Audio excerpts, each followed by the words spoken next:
Na aula de hoje nós vamos falar sobre revestimentos inorgânicos, certo? Então, revestimentos inorgânicos, eles são revestimentos que eles funcionam pela ação química, tá? Sem a necessidade de nós aplicarmos alguma corrente, né? Usando alguma fonte de energia elétrica externa. E aí acontece uma transformação da camada do substrato, né? Ela se transforma em algum óxido ou em algum composto devido à interação química do substrato com uma solução específica. Uma característica bastante comum desse tipo de revestimento é que eles normalmente são revestimentos porosos.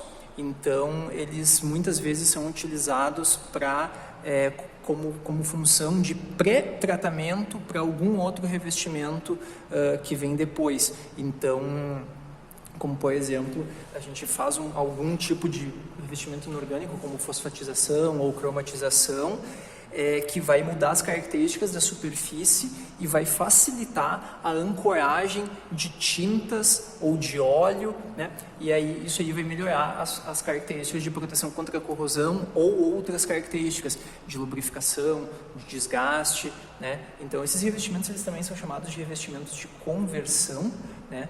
Por que são chamados de revestimentos de conversão? Porque acontece uma conversão, né, da superfície metálica para, né, algum óxido, hidróxido, composto. Então eu já comentei alguns exemplos. A gente tem a fosfatização, que é basicamente uma fina camada de fosfato de algum metal. Então fosfato de ferro, fosfato de zinco, fosfato de magnésio. Cromatização é a formação de uma camada de cromo, tá, na superfície. A anodização, que nós já falamos, que é o crescimento daquele óxido de alumínio ou de inox, né? Então, o crescimento do óxido nativo do próprio metal ou da liga. A gente ainda tem a oxidação negra, que é uma oxidação que ela acontece principalmente em aços. A gente pode fazer ela em prata também, prata e ouro, a gente também consegue fazer, tá? Então, vamos começar a falar da oxidação negra especificamente. Então, a oxidação negra é a formação de um óxido de ferro firme, tá? Então, assim, ele vai ser, qual que são as características desse óxido de ferro? Ele vai ser aderente, ele vai ser poroso, tá? Então, então ele vai conferir média resistência à corrosão, tá? Então ele não é um revestimento que ele protege absurdamente a peça. Ele normalmente vai precisar de algum pós-tratamento, tá? Então a gente vai fazer a oxidação negra e vai fazer um pós-tratamento para melhorar a resistência à corrosão desse material ou outras resistências, como melhorar a capacidade de lubrificação, por exemplo, dessa peça. As aplicações desse cara aqui, ele é bastante usado em engrenagens, então dispositivos mecânicos em geral que sofrem muita fricção, né? Então, engrenagens, porque o que acontece? Dispositivos militares, então armas, né? Então, revólveres, eles também são um tipo de tratamento feito em muitas armas. Então, aquelas armas pretas que nós vemos por aí, ou melhor, né, gostaríamos de não ver, mas enfim, elas têm justamente esse processo de oxidação negra. Ela tem uma característica de diminuir a fadiga ocular, então diminui um pouco o brilho, né, esse processo de oxidação negra, e aí acaba dando uma fadiga ocular, diminui a fadiga ocular. Também tem algumas aplicações em coletores de energia solar devido às propriedades de absorvância desse óxido, né? Em ouro e prata, a gente tem a gente chama, né, esse revestimento de prata velha, para causar o efeito de prata velha ou ouro velho, que a gente faz essa oxidação negra, depois nós retiramos algumas partes dessa oxidação negra, então ficam algumas partes com mais brilho, outras partes com menos brilho, né?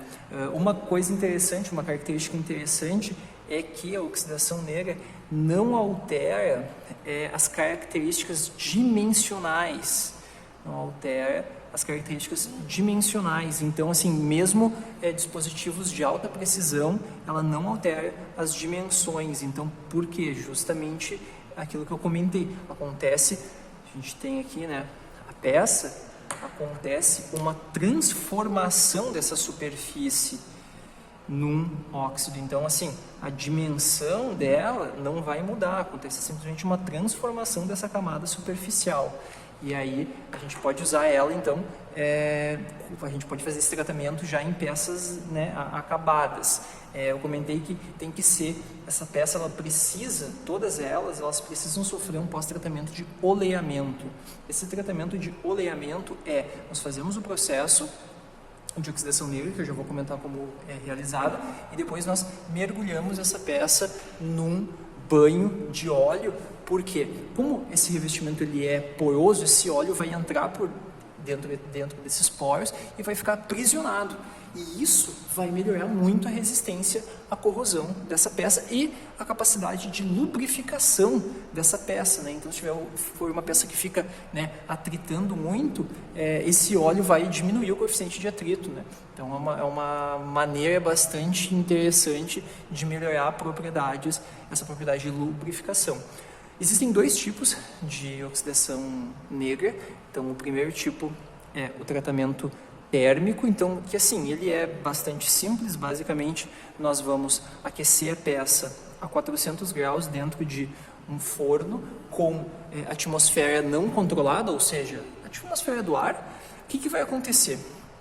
O aço, ele já tem uma camada de óxido formada ao ar natural, só que ela é muito fina e ela não tem propriedades boas contra a corrosão.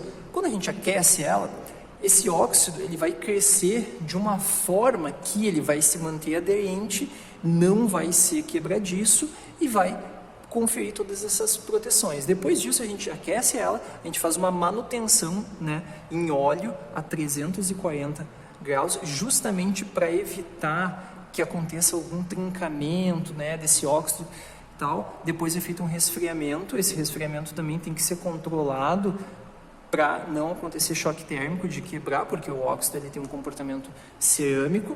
E depois disso a gente faz uma imersão em óleo protetor. A gente pode usar outras coisas como resinas, glicerina, vernizes, né? E não apenas só óleo, tá bom? E aí a gente tem mais um parâmetro que seria o tempo, né?